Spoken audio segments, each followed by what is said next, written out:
مدارس میں زکوٰۃ دیا جاتا ہے، اس کا ہیلا نارمل طریقے کا یہ ہوتا ہے کہ وہ جس کو آپ وکیل بناتے ہیں مدرسے میں زکوٰۃ دیتے ہوئے، امام صاحب کو، مسجد میں خادم صاحب کو، یا مدرسے میں علامہ صاحب کو، قاری صاحب کو، تو پھر اس کا طریقہ یہ ہوتا ہے کہ وہ جو آپ کے وکیل بنتے ہیں جن کو آپ زکوٰۃ دیتے ہیں وہ زکوٰۃ لیتے ہیں، اور زکوٰۃ لینے کے بعد کسی شرعی فقیر کو وہ مال کا مالک کر دیتے ہیں۔ جو زکوٰۃ کا پروسیس ہے وہ شرعی فقیر کو مال کا مالک کر دیتے ہیں، لیکن اس کو بتا دیتے ہیں مسئلہ کہ بھائی یہ پیسہ چونکہ ہم نے اس میں استعمال کرنا ہے مدرسے میں یا مسجد میں، تو لہذا آپ ہمیں پیسہ واپس کر دیں گے، لیکن جبر نہیں کر سکتے اس پر۔ اگر مثال کے طور پر یہ بات کر لیا آپ نے اور آپ نے پیسہ دیا اور پیسہ آپ کا وہ کھا گیا، تب بھی شرعی طور پر گناہ گار وہ نہیں ہے،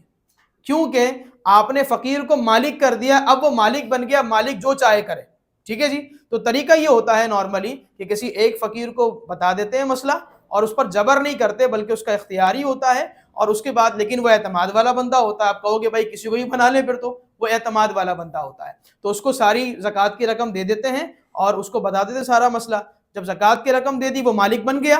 اب زکوٰۃ ادا ہو گئی۔ اب وہ کیا کرتا ہے، اپنی طرف سے سارا کا سارا مال یا کچھ مال جو بھی ہوتا ہے وہ مدرسے کو ڈونیٹ کر دیتا ہے، تو اس طرح زکوٰۃ بھی ادا ہو جاتی ہے، فقیر کا بھی بھلا ہو جاتا ہے اور مدرسے کا بھی فائدہ ہو جاتا ہے۔